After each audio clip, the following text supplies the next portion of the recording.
네, 네 편의 영화는 모두 재밌게 보셨나요? 제2회 오륙도 장애인 인권영화제에서는 여러분들과 좀 더 특별한 시간을 갖기 위해서 방금 보셨던 네 편의 영화 중 내가 계획하는 삶을 살아가는 이들의 이야기, 자립하며 자립, 자립을 하여 시설 밖의 삶을 그려나가며 함께 살아가는 것에 대한 용기와 희망을 나누어 주었던 나의 집으로에 함께 등장해주셨던 패널 조아라 분을 모셔보도록 하겠습니다. 큰 박수로 환영해 주시기 바랍니다. 네, 탈시설과 자립이라는 큰 물결의 중심에서 뜻깊은 영화를 제작해 주셨는데요. 그 영화에 함께 해주셨던 조아라님 반갑습니다. 네, 반갑습니다. 네, 이렇게 이제 멋진 풍경을 가진 부산 오륙도 앞바다에서 나의 집으로 함께 나와주셨던 조아라님과 함께 대화를 진행하게 되었는데요. 일단 많은 질문들이 지금 준비가 되어 있어요. 먼저 간단하게 우리 조아라님 소개를 드려볼게요. 네, 안녕하세요. 저는 장애와 인권 발바다 행동이라는 탈시설 운동 단체에서 활동하고 있는 조아라입니다. 반갑습니다.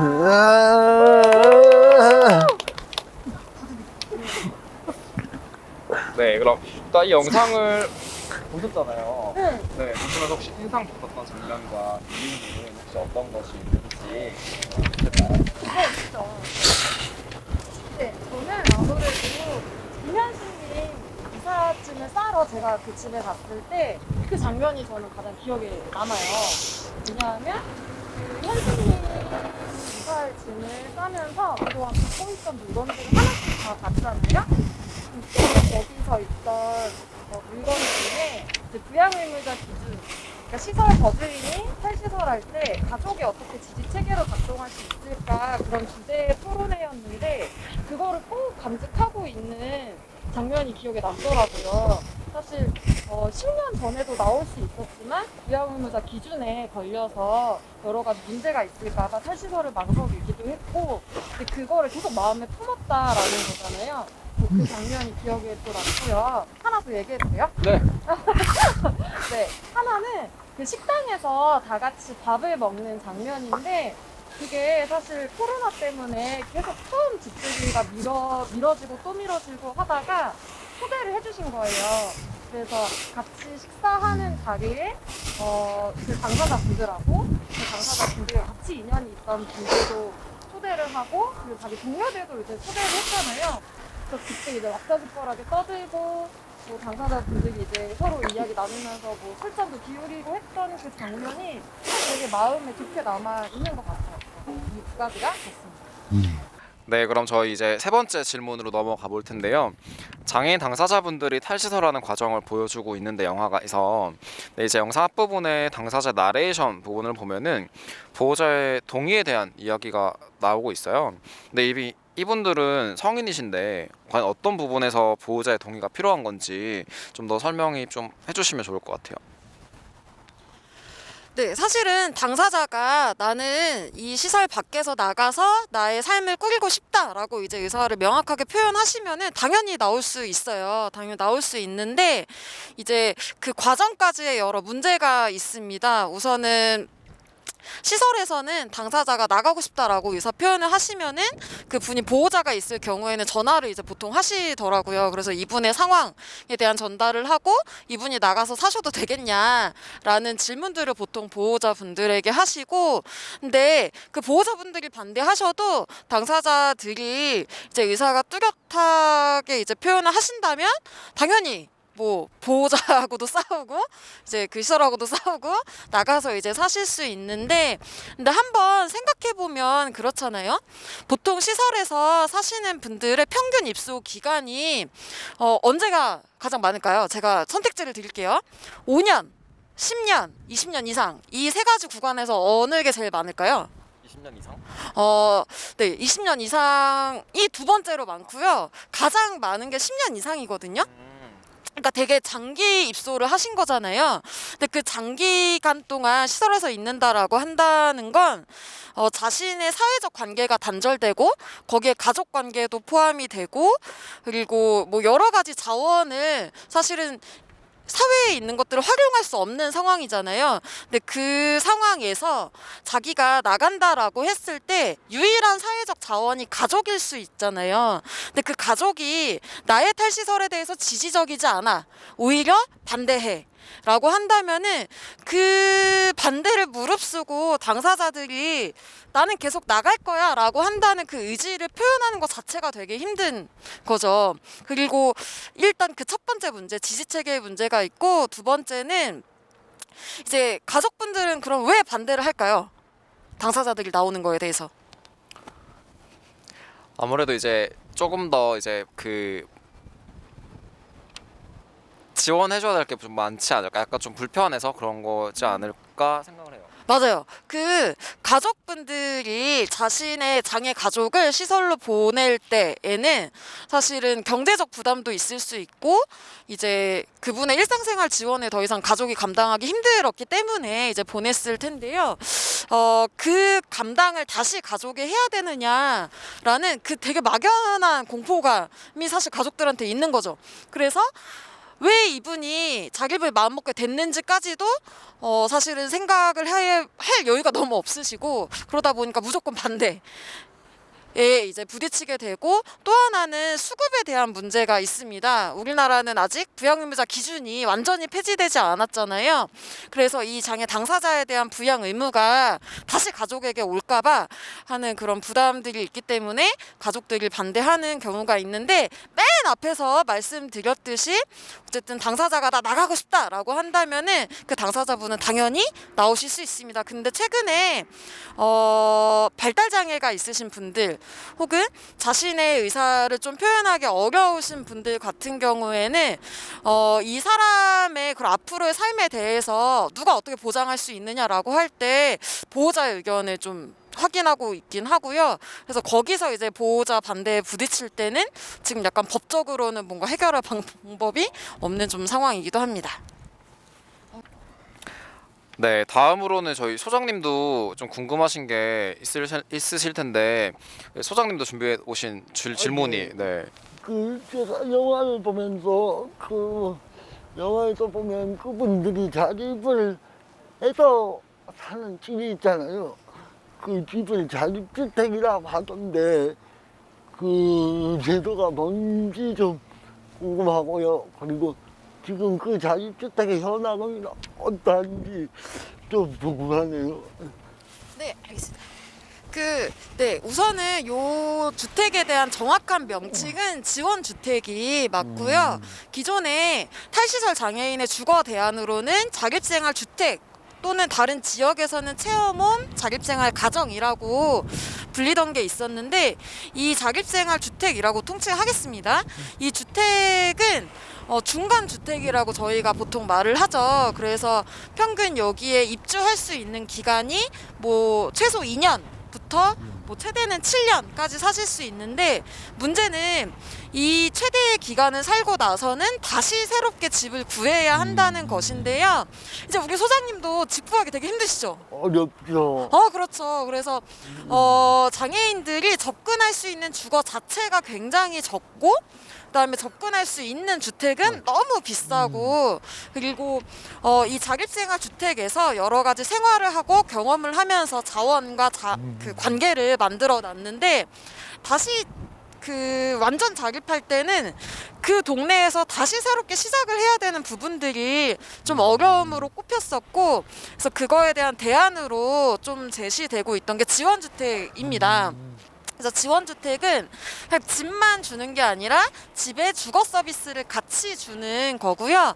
현재 서울은 98호가 공급이 되어 있고요. 아직 30호는 입주자를 선정 중에 있습니다. 그리고 이 지원주택은 좀 2019년부터 본 사업이 이제 시작됐고요. 서울시 주택공급과에서는 매년 70호씩 확대 계획을 이제 갖고 있고, 이런 것들이 지금 서울에만 있거든요. 근데 이게 사실은 다른 지역에서도 이제 발달 장애가 있으신 분들, 특히 중증 장애인 분들이 어떻게 지역사회에서 함께 살아갈 것이냐라고 했을 때 지금 제한되고 있는 주거 모델입니다. 그래서 관련한 법 제도 근거를 또 만들려고 노력 중에 있고요. 그래서 앞으로도 확대되지 않을까 생각하고 있습니다. 하실 거죠? 부산에서도. 아, 예. 도입하실 거죠? 알겠습니다. 네. 예예예. 그런 지원주택 함께 만들어 가요. 네. 네, 그리고 소장님 다음 질문 또 있으시다고. 이분들이 이제 자립을 하는 과정이 있잖아요. 그 과정에서의 뭐 이런 이야기거리나 이런 게 있으면 좀 소개를 얘기를 좀 해주시면. 지금 한 분은 제가 오늘 아침에 저희 전국 장애인 차별철폐연대 단체 카톡방에도 올리기도 했는데 그 이 영상에 나와 있던 김현수님은 아직도 수급권 문제가 풀리지 않았어요. 그러니까 처음에 나오셔서 주민센터에 전입신고를 하고 이제 수급 신청을 했는데 가족에 대한 부양비자 기준 때문에 탈락이 이제 되었었고 그거에 대한 이의 신청을 하고 나서는 이제 생계급여와 의료급여 대상자로 선정이 됐는데 문제는 이 김현수님에게 지급되는 어떤 생계급여나 아니면 병원에서 치료를 받으시고 청구되는 의료급여에 대해서 가족에게 청구를 하고 있었던 거예요. 구상권 청구를 가족에게 한 거죠. 그래서 지금 4차례 정도 가족에게 이제 580만 원을 너네가 배상해라 라고 한 게 이제 통지가 되어 있고 이 과정 자체가 되게 부당하고 사실 현수님은 올해가 40대 중반이신데 부모님은 70대시거든요. 근데 이 현수님에 대한 부양 의무를 가족에게 지라고 하는 게 우리가 정말 빈곤에 대한 책임을 지고 있는 사회냐라고 하는 문제가 또 있고 그다음에 그런 상황에 처한다고 한다면은 현수님이 시설 밖으로 나오시는데 굉장히 오래 걸렸는데 다시 시설로 돌아가라라는 말밖에 되지 않는다. 이제 그런 이제 탈설 장애인의 수급권 이런 문제에 대해서 지금 해결 중에 있고요. 그리고 다른 분은 이제 되게 잘 생활하고 계세요. 네, 이렇게 끝내면 안 되죠? 네, 한 분은 이제 그 한 분이라기보다는 사실은 같이 나온 분들이 이제 계시거든요. 그러니까 2019년 12월 2일에 32분이 이제 같이 지원주택으로 나오셨는데 되게 다 다르게 살고 계시고 이제 한 분은 그래요. 그 명함을 만드셨어요. 자기 명함을. 그래서 어디에 취업을 하신 건 아닌데 자기가 나와서 멋지게 찍은 프로필 사진 그리고 자기의 어떤 소개 같은 것들을 명함으로 만드셔가지고 그걸 처음 만나는 분들께 막 드리고 있고 그리고 최근에 권리 중심 장애인 공공일자리가 서울에 만들어졌거든요. 그래서 그 공공일자리에 참여하시면서 자신에 대한 경제적인 상황을 또 해결하고 계시고 여러 사회 변화를 위한 활동들을 또 하고 계십니다. 네. 네, 근데 혹시 그분 사례 말고 그러면은 그 다른 당사자분들은 혹시 지금 어떻게 살고 계신지 간략하고 포괄적으로 혹시 얘기를 해주실 수 있나요? 네, 사실 앞에서도 약간 말씀을 드리긴 했는데 그 32분의 삶이 다 이제 다르시고 근데 그분들이 12월에 나왔잖아요. 근데 그 뒤에 바로 코로나 터지는 바람에 사실은 다른 탈시설 장애인 분들이 탈설했을 때보다는 활동들이 좀 축소되는 부분도 있지만은 열심히 지역 사회에서 지금 살아가고 계시고 그러니까 뭐 본인이 어느 장애인 자립생활 센터에 가서 직접 활동을 하기도 하시고 어떤 분은 또 종교 생활을 열심히 하기도 하시고 또 어떤 분들은 가족분들하고 계속 이제 만나고 계세요. 그러니까 그 전에는 가족분들이 아까 다른 분 사례처럼 좀 반대도 하셨다가 나중에는 보호자랑 같이 이제 그래 한번 나가서 살아보자 하면서 이제 나오신 거거든요. 그래서 가족분들이 오셔서 뭐 자고 가기도 하시고 뭐 반찬도 해다 주시기도 하시고 그런 가족과 회복된 관계를 이제 갖고 계신 분도 있고 어떤 분은 정말 열심히 일을 하세요. 그 공공일자리 일로 그래서 매번 뭐 기자회견 때도 뵙고 집회 때도 뵙고 하면서 그런 생활을 꾸려가고 계십니다. 그리고 당사자들 모두 나오시고 나서 초대하고 싶은 분들을 집으로 초대해서 막 그런 자립 파티 같은 것들도 했어요. 네.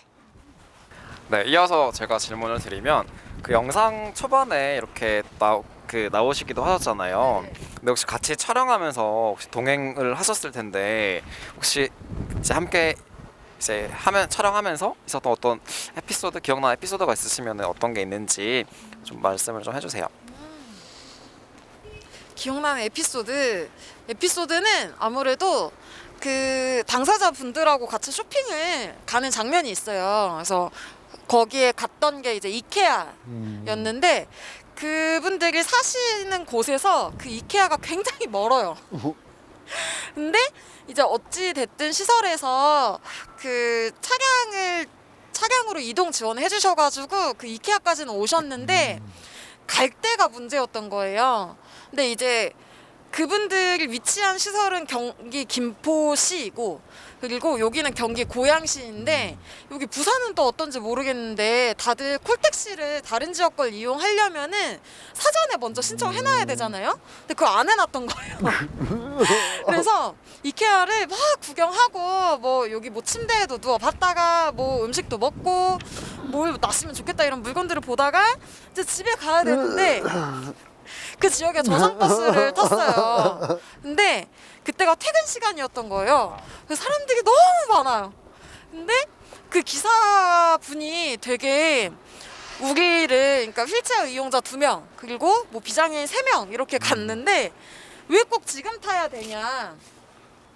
나눠서 타면 안 되냐? 지금 퇴근 시간인데 왜 휠체어 탄 장애인들이 타가지고 퇴근 시간을 방해하냐 이렇게 막 말씀하시는 거예요. 그래서 그 버스에서부터 막 이렇게 막 저희는 여기 탈 거고 이걸 타고 그냥 쭉 갈 거예요 막라고 이제 하면서 막 꾸역꾸역 왔는데 그러니까 그 경험들이 사실은 우리가 탈시설해서 막 어떤 천국으로 가는 게 아니라 그때부터 되게 본격적인 지역사회와 부딪히면서 사는 거고 그동안 장애인과 오랫동안 또 분리되었던 비장애인들이 함께 노력해야 될 게 뭐냐 같이 살아가기 위해서 장애 당사자만 노력하는 게 아니라 이 비장애인 구성원들이 어떻게 함께 할 거냐라는 그 과제들을 좀 확인했던 게 저한테 기억에 남는 에피소드였던 것 같습니다.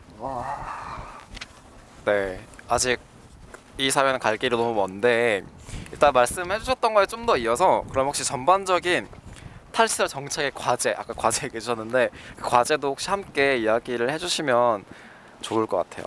네, 그 중에 우선은 지금 장애계에서는 어떤 요구를 하고 있냐를 중심으로 이야기하면 될 것 같은데요. 우선은 탈시설이 국정과제로 선정되었을까요? 안 되었을까요? 네. 되어 있어요. 우리 정부의 국정과제 42번으로 탈시설이 이제 선정되어 있거든요. 근데 아직까지 이 탈시설을 구체적으로 중앙정부 차원에서 어떻게 진행할 거냐라는 계획이 없습니다. 그래서 장애계에서는 우리 같이 동지들과 함께 중앙정부의 탈시설 로드맵을 발표해라라고 계속 요구하고 있고요.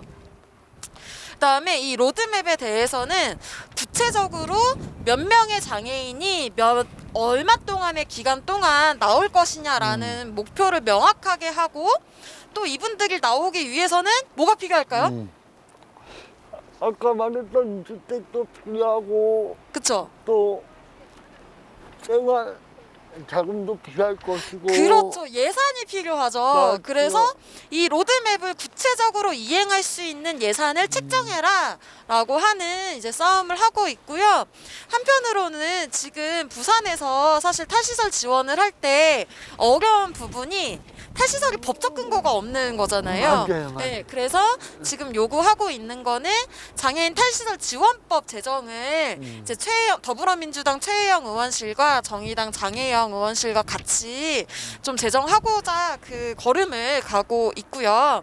그 다음에 이 법에는 뭐가 담기냐라고 한다면은 모든 장애인이 10년 내로 지역사회에서 함께 살아가야 하고 그리고 그러면 그 10년 동안 장애인 거주시설들을 이제 폐지해 가는 계획들을 함께 가져야 된다.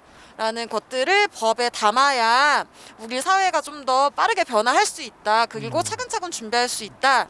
라고 하면서 이 법안 제정을 지금 요구하고 있습니다. 네. 네, 그러면 이제 이제 거의 마지막으로 지금 제가 가고 있는데 혹시 영화가 이제 그러면 관객들에게 어떻게 다가왔으면 좋겠는지, 그러니까 이제 뭐 활동가가 있을 수도 있고 당사자가 있을 수도 있지만 그렇지 않은 사람들이 보잖아요 또. 근데 일반인 분들이 봤을 때 이 영화가 어떻게 다가왔으면 좋겠는지. 네. 소장님은 이 영화가 어떻게 다가가면 좋겠나요? 저는 그분들이 이제 나가서 지역사회에서 같이 살아간다는 모습을 비춰줬으면 좋겠고요.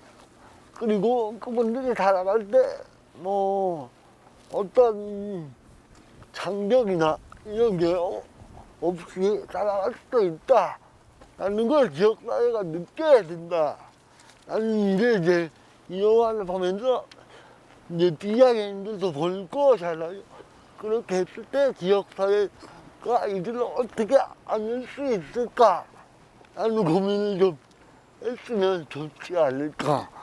라는 생각입니다. 맞아요. 저도 좀 비슷한데요. 어쨌든 탈시설 장애인의 어떤 지원 대책이라든가 아니면 정책이라고 하는 거는 장애계에서 계속 싸워서 만들 거잖아요. 뭐 그것까지 비장애인한테 같이 하자고 하진 않을 건데, 저는 이 제목이 나의 집으로잖아요. 그러면 그동안 왜 이 사람들이 나의 집을 가질 수 없었을까? 왜 나의 집에 갈 수 없도록 막았던 요인이 무엇일까라고 하는 좀 질문을 스스로에게 해봤으면 좋겠고 사회에 해봤으면 좋겠다라는 생각을 하거든요. 그러니까 탈시설 국정과제로 선정되고 나서 당연히 정책적으로 가는데, 저는 이게 그냥 기술적으로 가는 것뿐만이 아니라 우리 사회가 그동안 장애인을 시설로 분리하고 격리하고 그 배제해 왔던 역사에 대해서 정말 진지하게 성찰해야 되고, 이것들을 방조해온 게 무엇이냐라는 것들을 좀 같이 사회가 반성을 해야 제대로 된 탈시설 철학에 맞는 좀 정책들이 만들어지고 그게 저는 진정한 지역사회 변화를 가져올 수 있다고 생각해서, 네, 좀 그렇네요. 이 영화가 사람들에게 반성을 줄 수 있는 네, 영화가 됐으면 하기도 하지만, 뭐 어쨌든 사람들이 그냥 탈시설이 되게 어려운 게 아니라 정말 나의 집에서 나의 삶을 사는구나라는 것들을 좀 느낄 수 있는 영화가 되었으면 좋겠습니다. 질문인데요. 마지막으로 혹시 나에게 탈시설이란 무엇이고 그 이유가 무엇인지. 네, 나에게 탈시설이란? 네, 나에게 탈시설이란 마지노선이다. 왜냐? 우리 사회가 이 탈시설을 이루지 않고서는 더 나은 내일로 나아갈 수 없다. 그래서 이 탈시설은 우리 사회가 반드시 이뤄야 할 최소한의 마지노선이다 라고 말씀드리고 싶습니다. 두 분도 말씀해 주실 거죠? 네, 소장님. 자, 나에게 탈시설이란? 저에게 탈시설이란 저도 좀 비슷하긴 한데요. 지금 우리나라에 이제 시설이 있잖아요. 거기에 한 3만 명 이상 이제 시설에 계신데, 그분들이 이제 거기서 과연 인간다운 삶을 살 수 있느냐, 자기 선택을 하면서 살 수 있느냐, 그거는 아니라는 생각이 들거든요. 그래서 그분들이 지역사회에서 나가고 자기의 선택으로 살아갈 수 있는 사회가 된다면 좀 더 나아지는 사회가 되지 않을까 싶다라는 생각도 해봅니다. 네. 저도. 탈시설님께 탈시설이란? 네, 저에게 탈시설이란 걸림돌은 아니다. 걸림돌이 아니다. 걸림돌. 나에게 탈시설은 뭐뭐다가 아니라 뭐뭐가 아니다? 뭐뭐다로 한다면은, 네, 함께 살아가야 하는 것이다. 그러니까 아까 앞서서 말했던 것처럼 이제 아무래도 뭐 그렇죠. 우리 맨날 이렇게 러시아워 시간에는 되게 뭐 이동하는 것도 막 불편하고 걸릴 수도 있어요. 근데 그렇게 하면 안 되는 게 맞는 거죠. 우리가 어떻게 하면은 다양한 사람들과 함께 살아갈 수 있는지는 우리 사회가 충분히 고민을 해봐야 되는 거고, 이거는 비단 장애인의 문제 아니면은 소수자만의 문제가 아니라 이건 우리 사회가 함께 가지고 나가야 할 질문이고, 이 질문의 답은 그 당사자들이 하는 게 아니라 우리 모두 같이 해야 되는 것이다 라는 것으로, 탈시설이 일단 그거 자체가 일단은 시작이 돼야 되는 거고, 그거를 이제 탈시설하면서 우리가 같이 사회에서 우리가 어떻게 함께 어우러져서 살아갈 것인가를 고민해야 될 문제라고 생각합니다. 네, 정답이겠죠? 네, 네, 다들 좋은 말씀 해주셔서 너무나 감사합니다. 네, 지금까지 영화 나의 집으로에 이제 함께 이제 해주셨던 이제 조아라님과 뜻깊은 시간을 가졌는데요. 자립의 꿈을 가지고 있는 많은 분들에게 희망을 안겨드렸으면 하는 바람입니다. 일단 우선 이제 오늘 이런 감독과의 대화는 이것으로 마칠 텐데요. 함께 해주신 우리 조아라님, 네, 감사합니다. 그리고 시청해주신 분들 모두 감사합니다. 네, 이것으로 이제 제2회 5.6도 장애인 인권영화제는 이것으로 모두 마치도록 하겠습니다. 시청해주셔서 감사합니다.